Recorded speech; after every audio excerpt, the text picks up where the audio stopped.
नमस्कार, भाषा सरता चैनल में आप सभी का स्वागत है। मैं डॉक्टर मंजू राय बिहार बोर्ड 10वीं वर्ग के पीयूषम भाग 2 का चतुर्थ पाठ संस्कृत साहित्य लेखिका पाठ को प्रस्तुत कर रही हूँ।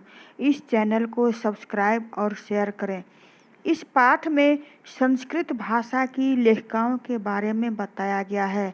वर्तमान समय में सभी क्षेत्रों में नारियां सशक्त हो रही है, लेकिन भारत की नारी आदिकाल से ही सशक्त थी। हमारे देश में उस समय वैदिक ऋषिकाओं ने मंत्र का रचना किया, जब दूसरे देशों में सभ्यता और संस्कृति का विकास नहीं हुआ था। सृष्टि नहीं नारी बिना यही जगत आधार, सृष्टि नहीं नारी बिना यही जगत आधार, नारी के हर रूप की महिमा बड़ी अपार, नारी के हर रूप की महिमा बड़ी अपार। समाजस्य यानम पुरुषः नारीभिश्च चलति, समाज की गाड़ी स्त्री और पुरुष से चलती है। साहित्ये अपि उभयोः समानम महत्वम, साहित्य में भी उनका समान महत्व है। अधुना सर्वभाषासु साहित्य रचनायां स्त्रियो अपि तत्पराः सन्ति यशश्च लभन्ते।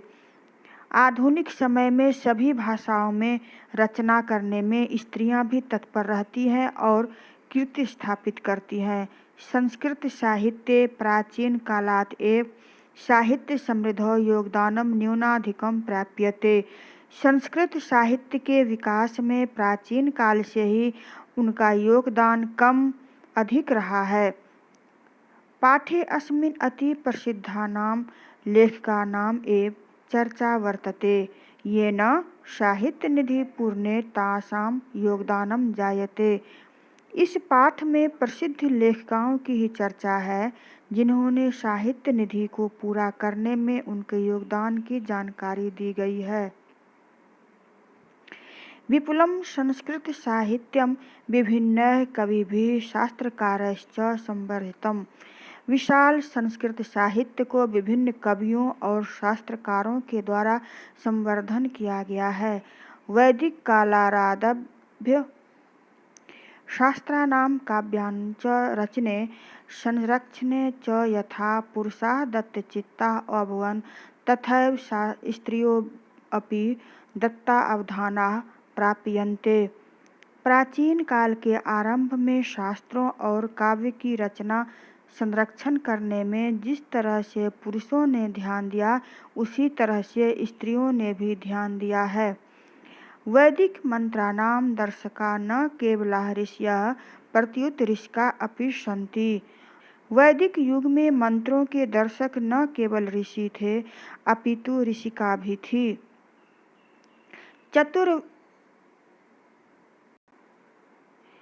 ऋग्वेदे चतुर्विंशति, अथर्ववेदे च पंच ऋषिकाः मंत्रदर्शनवत्यो निर्दिश्यन्ते, यथा यमी, अपाला, उर्वशी, इंद्राणी, वागाम्भृणी इत्यादयः। ऋग्वेद में 24 तथा अथर्ववेद में 5 ऋषिकाओं का मंत्र दर्शन निर्देशित किया गया है, जैसे यमी, अपाला, उर्वशी, इंद्राणी, वागाम्भृणी इत्यादि। पुरुष को ऋषि तथा स्त्री को ऋषिका कहा जाता है। बृहदारण्यक उपनिषदि याज्ञवल्क्यस्य पत्नी मैत्रेयी दार्शनिक रुचिमती वर्णिता, यां याज्ञवल्क्य आत्मतत्त्वं शिक्षयति।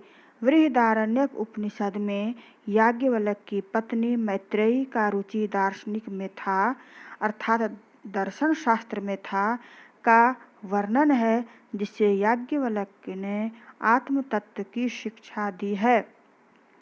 जनकस्य सभायां शास्त्रार्थ कुशला गार्गी वाचक नवी तिष्ठति स्म। जनक की सभा में शास्त्रार्थ कुशल विदुषी गार्गी थी, जो भाषण कला में भी प्रवीण रहती थी। महाभारते अपि जीवन पर्यन्तं वेदांतानुशीलन प्रायः सुलभायाः वर्णनं लभ्यते। महाभारत में भी आजीवन वेदांत का अनुकरण कर लाभ प्राप्त करते हुए का वर्णन है। लौकिक संस्कृत साहित्ये प्रायेण ४४ कवयित्रीणां सार्धशतं पद्यानि स्फुटरूपेण इतस्ततो लभ्यन्ते। लौकिक संस्कृत साहित्य में प्रायः 40 कवयित्रियों का 50 पद अव्यवस्थित रूप से इधर उधर प्राप्त होता है। उनमें विजयांका का प्रथम कल्पा है। नीलोत्पल दलश्यामा विजयांकाम् अजानता वृथैव दण्डिना प्रोक्ता सर्वशुक्ला सरस्वती।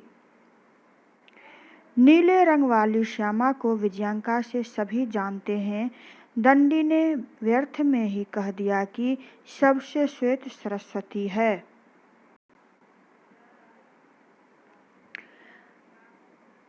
तस्याः कालः अष्टम शतकम् इति अनुमीयते। उनका समय 8वीं शताब्दी माना जाता है। चालुक्य वंशीयस्य चंद्रादित्यस्य राज्ञी विजयभट्टारिकैव विजयांका इति बहवो मन्यते।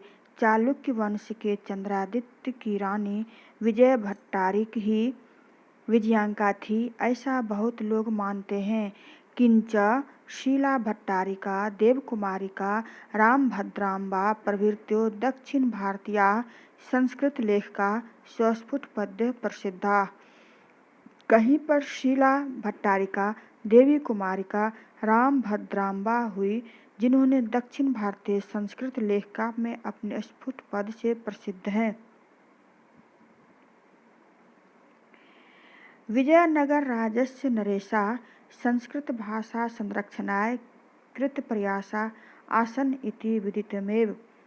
ऐसा माना जाता है कि विजयनगर के राजाओं ने संस्कृत भाषा के संरक्षण में प्रयत्न किया था।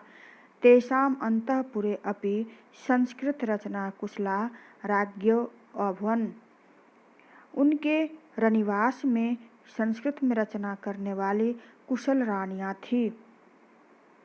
कंपनरायस्य 14 शतकं राज्ञी गंगादेवी मधुरा विजयम् इति महाकाव्यं स्वस्वामिनो मधुरै विजयघट्ट नाम आश्रित अरचयत्। अपने पति के द्वारा मदुरै पर विजय प्राप्त करने पर कंपन राय की पत्नी 14वीं शताब्दी में रानी गंगा देवी ने मधुरा विजयम लिखी है। तत्र अलंकाराणाम सन्निवेशः। उसमें अलंकारों का प्रयोग बहुत ही उत्कृष्ट रूप से किया गया है। आवर्जको वर्तते, जो ध्यान आकर्षित करता है। तस्मिन्नेव राज्ये 16 शतके शासनं कुर्वतः अच्युतरायस्य राज्ञी तिरुमलाम्बा वरदाम्बिका परिणय नामकं प्रौढ़ं चंपू काव्यम अरचयत्। उसमें उसी राज्य में 16वीं सदी के ईस्वी में शासन करने वाले अच्युत राय की पत्नी रानी तिरुमलाम्बा ने वरदाम्बिका परिणय नामक उत्तम चंपू काव्य की रचना की है।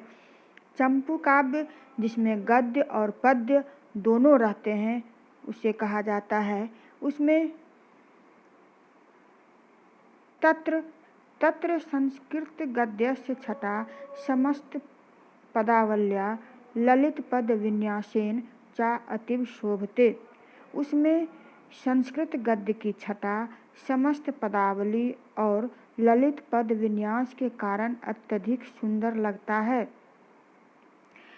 संस्कृत साहित्ये प्रयुक्तं दीर्घतमं समस्त पदमापं तत्रैव लभ्यते। संस्कृत साहित्य में सबसे बड़ा समस्त पद भी यहीं देखने को मिलता है।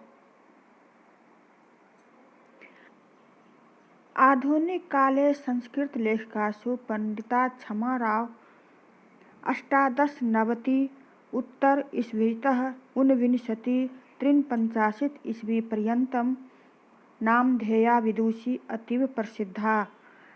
वर्तमान समय में संस्कृत लेखिकाओं में पंडिता क्षमाराव जो 1890 से 1953 ईस्वी तक नाम की विदुषी अधिक प्रसिद्धि प्राप्त की है। तया स्वपितुः शंकर पांडुरंग पंडितस्य महतो विदुषो जीवनचरितं शंकरचरितम् इति रचितम्। उन्होंने अपने पिता, जो महान विद्वान पुरुष थे, का जीवनी शंकर चरित की रचना की है।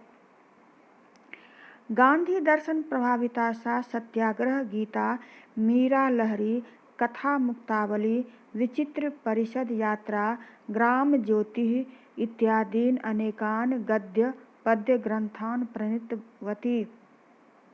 गांधी दर्शन प्रभावित होकर उन्होंने सत्याग्रह गीता, मीरा लहरी, कथा मुक्तावली, विचित्र परिषद यात्रा, ग्राम ज्योति आदि अनेक गद्य पद्य की रचना की। वर्तमान काले लेखन रतासु कवित्रीषु पुष्पा दीक्षित, वनमाला भवालकर, मिथिलेश कुमारी मिश्र प्रभृत्यो अनुदिनं संस्कृत साहित्यं पूरयन्ति। वर्तमान समय में लेखिकाओं और कवियत्रियों में पुष्पा दीक्षित, वनमाला भवालकर, मिथिलेश कुमारी मिश्र हुई, जो दिनों दिन संस्कृत में अपना योगदान दे रही है। आशा करती हूँ ये वीडियो आप लोगों को अच्छा लगा होगा। अपना सुझाव अवश्य दें। धन्यवाद।